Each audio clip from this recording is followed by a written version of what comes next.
Hello everyone. So welcome to the another class of pharmacotherapeutics 2। तो हम tuberculosis के बारे में डिस्कस कर रहे थे। तो आज हम देखेंगे कि ट्यूबरक्लोसिस को हम मैनेज कैसे कर सकते हैं। बहुत ही इंपॉर्टेंट है एग्जाम पॉइंट ऑफ व्यू के लिए। थोड़ा आपको शुरू शुरू में कॉम्प्लेक्स भी लग सकता है क्योंकि इसका रेजिमेंट एक्चुअली कॉम्प्लेक्स है।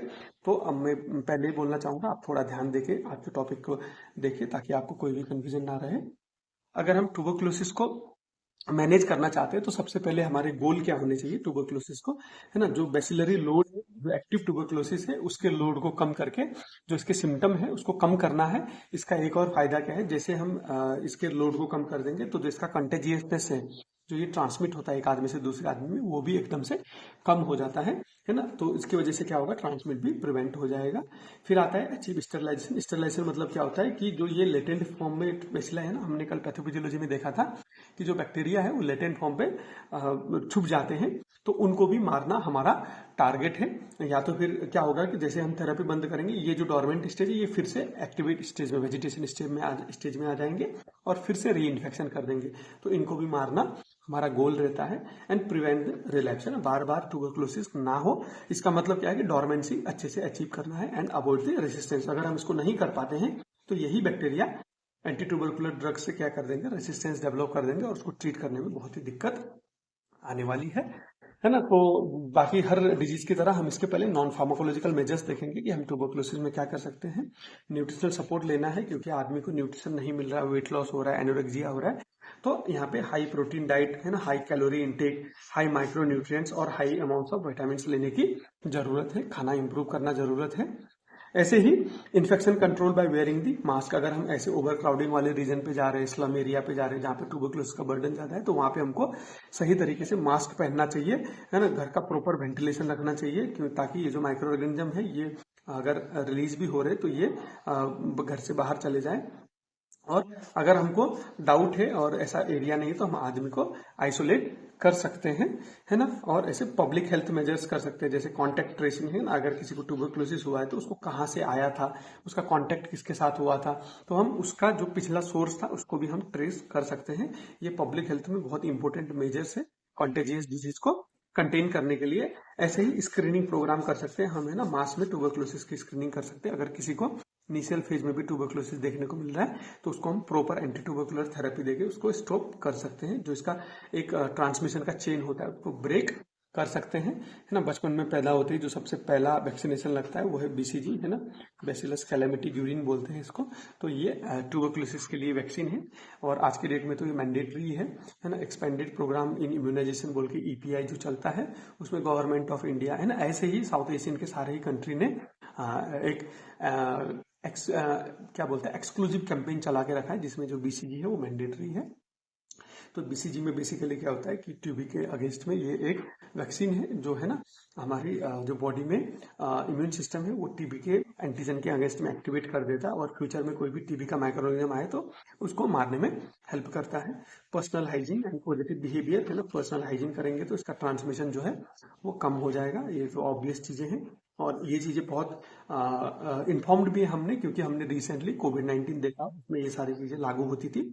Breathing exercise and regular light physical exercise, क्योंकि इसमें लंग्स बहुत ज़्यादा इफेक्ट होते हैं। तो पल्मोनरी एक्सरसाइज हम करते हैं तो हमको जो सिम्टम्स है उनसे काफ़ी रिलीज मिलता है, रिलीफ मिलता है और जो है हमारी क्वालिटी ऑफ लाइफ भी इंप्रूव होती है। तो जो ब्रीदिंग एक्सरसाइज और बाकी जो लाइट फिजिकल एक्सरसाइज रहते हैं वो एक्सरसाइज करना भी जरूरी है। तो ये कुछ इसके नॉन फार्माकोलॉजिकल मेजर्स हो गए ट्यूबरकुलोसिस के।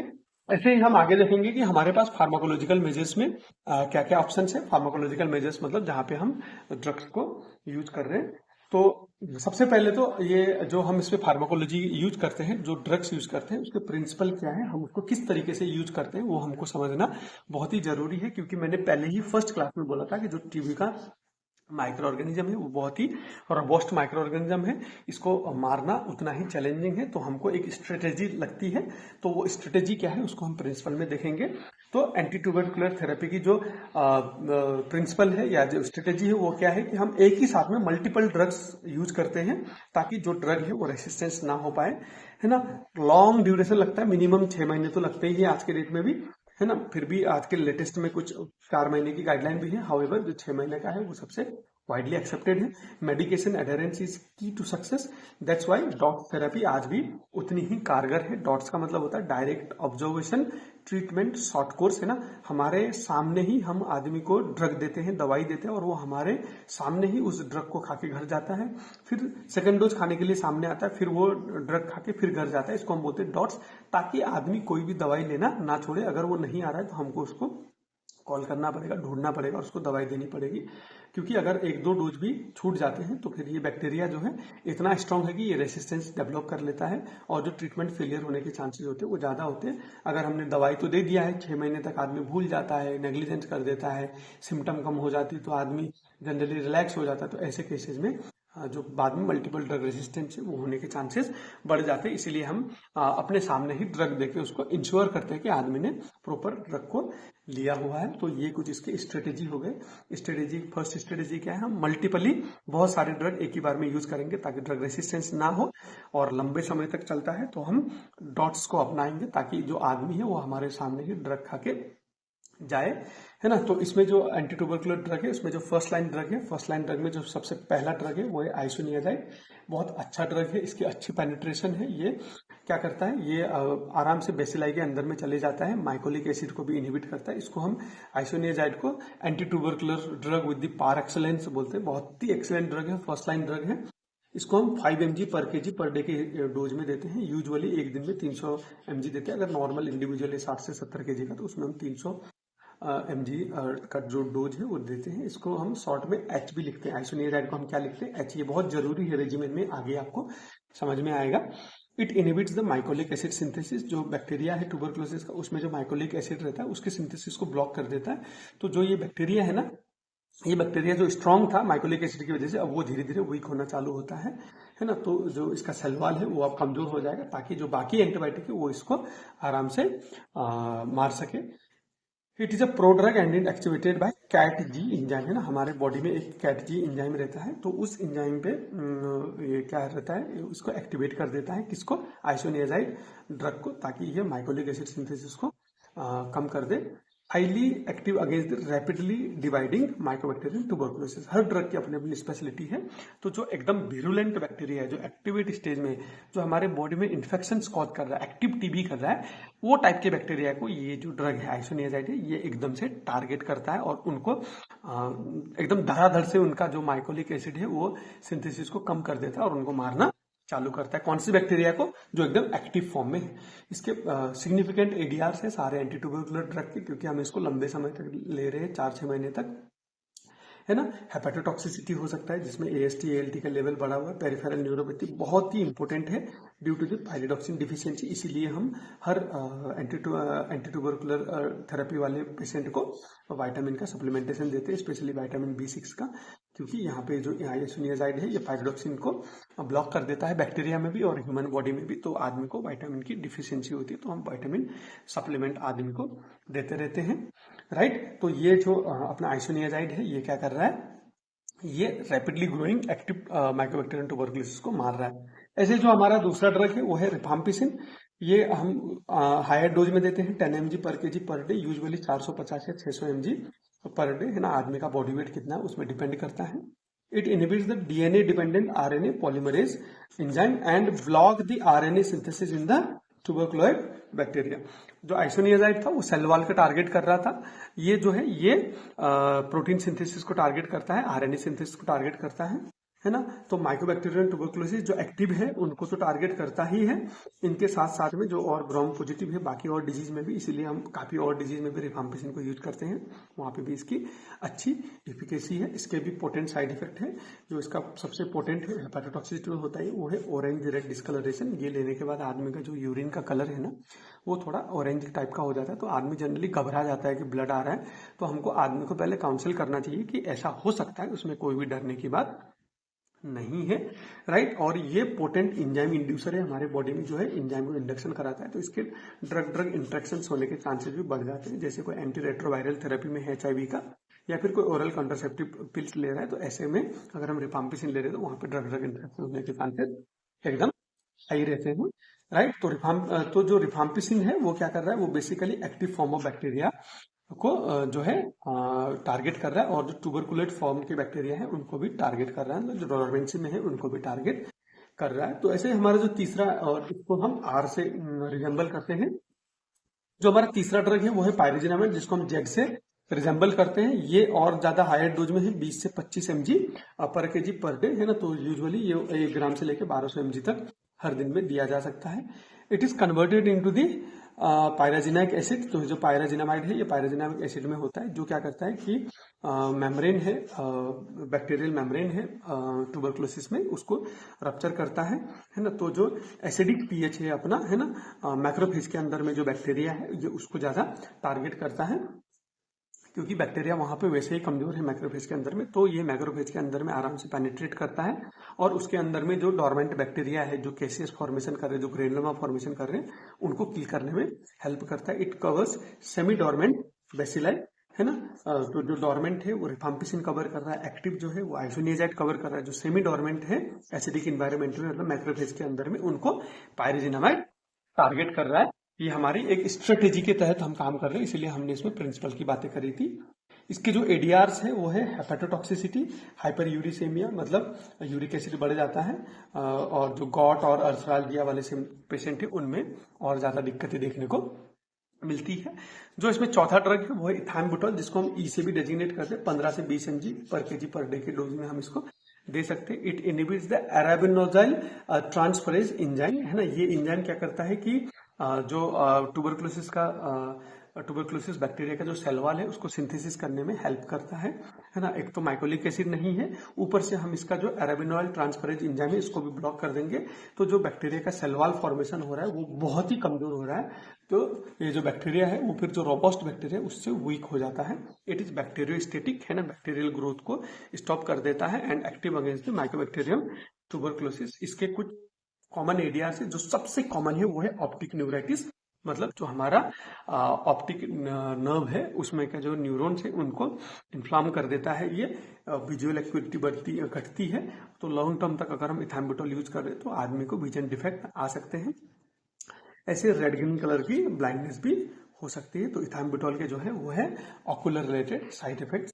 तो ऐसे जो इसमें पांचवा फर्स्ट लाइन ड्रग है वो है स्ट्रेप्टोमाइसिन, बहुत ही इंपॉर्टेंट है। आज के डेट में उतना यूज नहीं होता है, हाउएवर एक टाइम पे ये बहुत ही रामबाण इलाज माना जाता था। इसमें इसके बहुत ज्यादा साइड इफेक्ट है, ओकुलर और ओटाइटिस रिलेटेड है ना, कान के रिलेटेड साइड इफेक्ट है।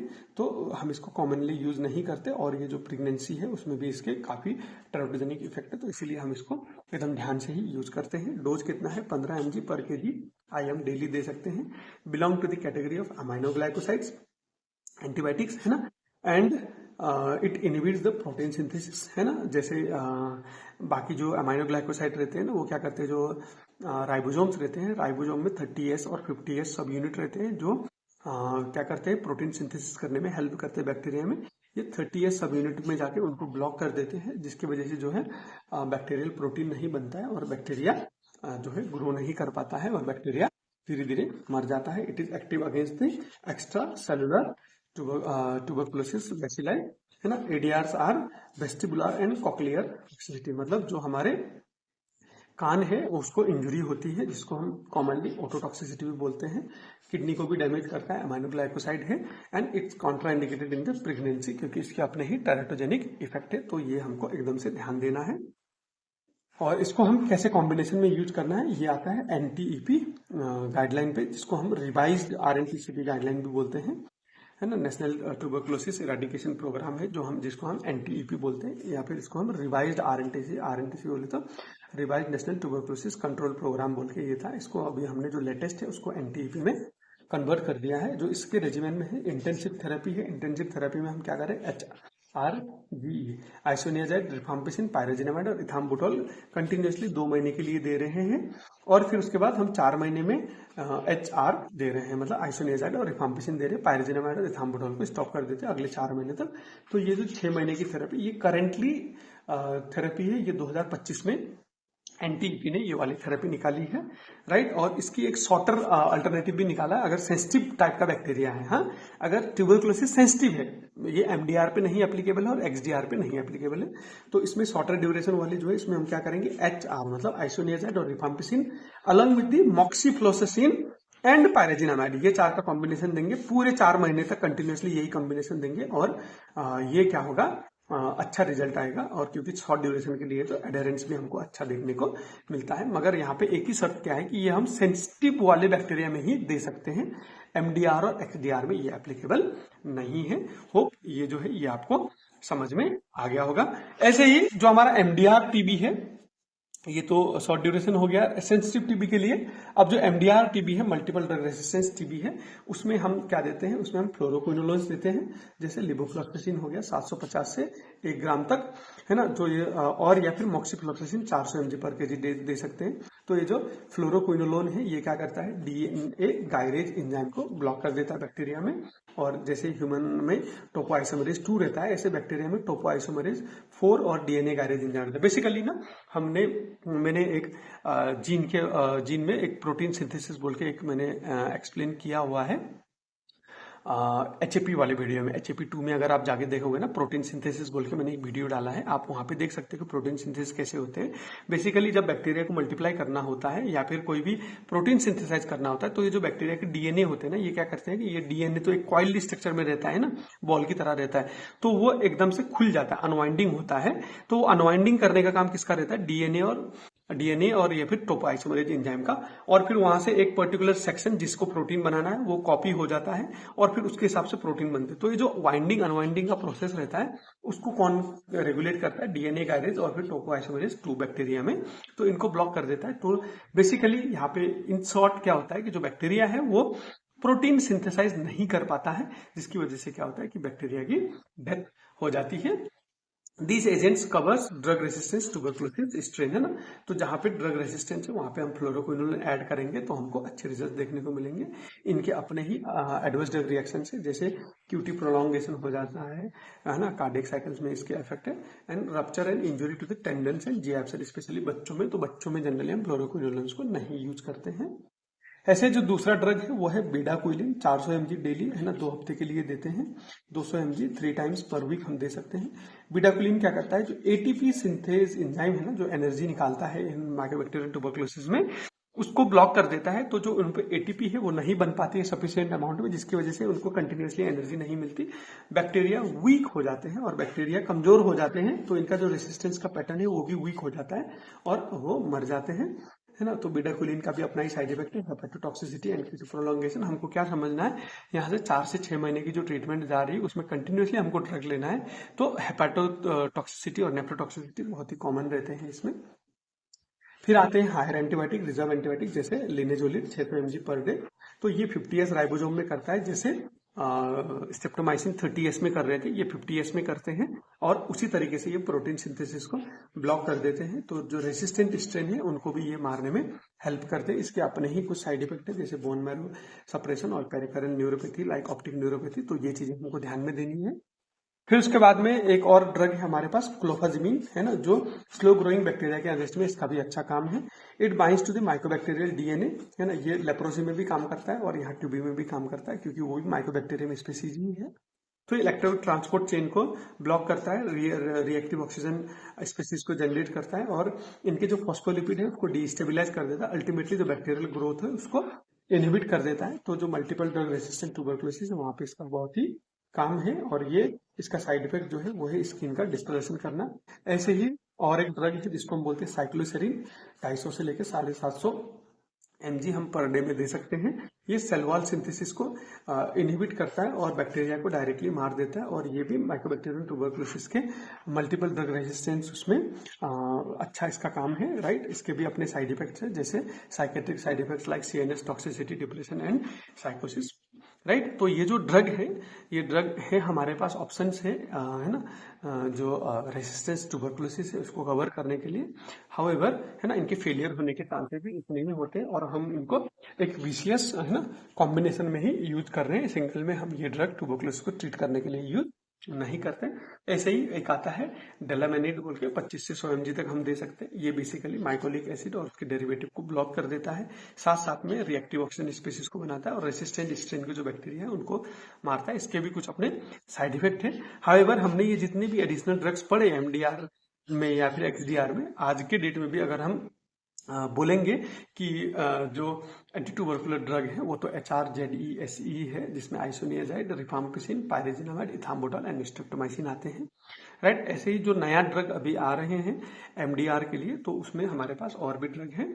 जैसे हमने एमडीआर के लिए मैंने यहाँ पे एक निमोनिक्स बनाया है, बीपाम बोल के, जैसे बीडाक्विलिन है ना, प्रिटामेनिड, लिनेजोलिड एंड मॉक्सिफ्लोक्सासिन 6 महीने तक देंगे। तो जो एमडीआर टीबी है तो उसका अच्छा सक्सेस रेट है ना, अच्छा सक्सेस रेट है। प्रिवेंटिव थेरेपी भी हम ट्यूबरकुलोसिस में देते हैं। अगर कोई आदमी एकदम से टीबी वाले आदमी के साथ क्लोज में रह के उसको काम करना है या फिर टीबी इपिडेमिक रीजन पे उसको जाना है, तो आइसोनियाजाइड 300 mg पर डे 6 महीने तक वो एज अ प्रिवेंशन ले सकता है। उसको साइन एंड सिम्टम नहीं आए मगर एक्सपोजर है तो वहाँ पे हम उसको प्रोफाइलिक्सिस थेरेपी दे सकते हैं, जिसको हम प्रिवेंटिव थेरेपी भी बोलते हैं।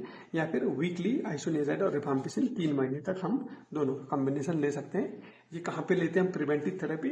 ट्यूबरकुलोसिस हो सकता है क्योंकि रिस्क एक्सपोजर है मगर एक्टिव ट्यूबरकुलोसिस नहीं दिख रहा है, तो ऐसे केसेस में हम ये चीजें देंगे। तो यहाँ पे कुछ नोट्स है जो आपको याद करनी है। Tuberculosis is severe condition, that's why we use the multiple drug, ये समझना एकदम जरूरी है। तो ये जो हमारा स्ट्रेटेजी था ना, आईएनएच क्या करता है, रैपिडली डिवाइडिंग बैक्टीरिया को मारता है, रिफाम्पिसिन डोरमेंट को मारता है, पायरेजिनामाइड इंटरनल एक्सटर्नल सेमी डोरमेंट को भी मारता है। तो तीनों चारों जगह पे हम साथ में अटैक करके जो है इस बैक्टीरिया को हम मारने की कोशिश कर रहे हैं, ताकि ये बैक्टीरिया जो है वो रेसिस्टेंस डेवलप ना कर पाए, राइट। कुछ और एडिशनल टिप्स है, these are clinical tips. Always add pyridoxine with isoniazid, क्योंकि ये पायरिडॉक्सिन सिंथेसिस को ब्लॉक कर देता है। रिफाम्पिसिन कॉज यूरिन डिस्कलरेशन है ना, तो और ड्रग इंट्रैक्शन भी ज्यादा है, तो ये काउंसलिंग करना जरूरी है। इथाम्बुटॉल में ऑकुलर टॉक्सिसिटी ज्यादा है, तो उसके लिए ध्यान देना है। पायरिजिनामाइड यूरिक एसिड बढ़ा देता है, गॉट और आर्थराइटिस है ना उसके ज्यादा है, और बिडाक्विलिन है तो कार्डियक दिक्कतें हैं। तो ये सारी चीजें हमको मॉनिटर करनी पड़ती है। तो ये था हमारा ट्यूबरकुलोसिस का मैनेजमेंट। मैं एक बार फिर यहाँ पे शॉर्टली यहीं पे रिवाइज करने की कोशिश करूंगा। गोल पे क्या है कि हम इसको मल्टीप्लिकेशन को रोकना चाहेंगे और इसको हम लेस कॉन्टेजियस बनाएंगे और रिलैप्स को प्रिवेंट करेंगे। नॉन फार्माकोलॉजी में जितने भी हमने कोविड टाइम पे नॉन फार्माकोलॉजिकल मेजर्स देखे थे आप उनको याद करिए। फार्माकोलॉजी में आइसोनियाजाइड है ना, बेसिकली एक्टिव को टारगेट करता है। रिफाम्पिसिन जो है वो डोरमेंट को टारगेट करता है। फिर ऐसे आता है पायरिजिनामाइड जो सेमी डोरमेंट को टारगेट करता है ना। इथाम्बुटॉल जो है सब में इक्वली टारगेट करता है, तो हम मल्टीपल अटैक कर सकते हैं है ना, और एक्स्ट्रा ट्यूबरकुलर में भी इफेक्ट करता है। स्ट्रेप्टोमाइसिन है ना, इसमें as a adjuvant add on का काम करता है। ये जो फर्स्ट लाइन थेरेपी हो गई। सेकेंड लाइन थेरेपी में आते हैं है ना बिडाक्विलिन, प्रिटामिनेट। ये बेसिकली क्या कर रहे हैं कि जो कमजोर बैक्टीरिया है उसके प्रोटीन सिंथेसिस को ब्लॉक कर रहे हैं, रिएक्टिव ऑक्सीजन स्पीसीज को जनरेट कर रहे हैं, सेल वॉल सिंथेसिस को ब्लॉक कर रहे हैं और जो बैक्टीरिया है अल्टीमेटली उसको मारने में हेल्प कर रहे हैं। तो होप यहाँ पे ये जो मैनेजमेंट है ट्यूबरकुलोसिस का ये आपको समझ में आ गया होगा। अगर आपको ये जो मैनेजमेंट है ये समझ में आ गया तो आप वीडियो को लाइक करके अपने दोस्तों के साथ शेयर कर सकते हो। फिर भी आपको कोई कंफ्यूजन है तो आप है ना नीचे कमेंट्स में पूछ सकते हो। तो ये था हमारा टोटल इन्फॉर्मेशन ट्यूबरकुलोसिस का। तो हम नेक्स्ट क्लास में एक और नया टॉपिक लेके आएंगे है ना, तब तक इसको अच्छे से पढ़िए, दोस्तों के साथ शेयर करिए। Thank you for listening today's class. See you in the another class. Thank you.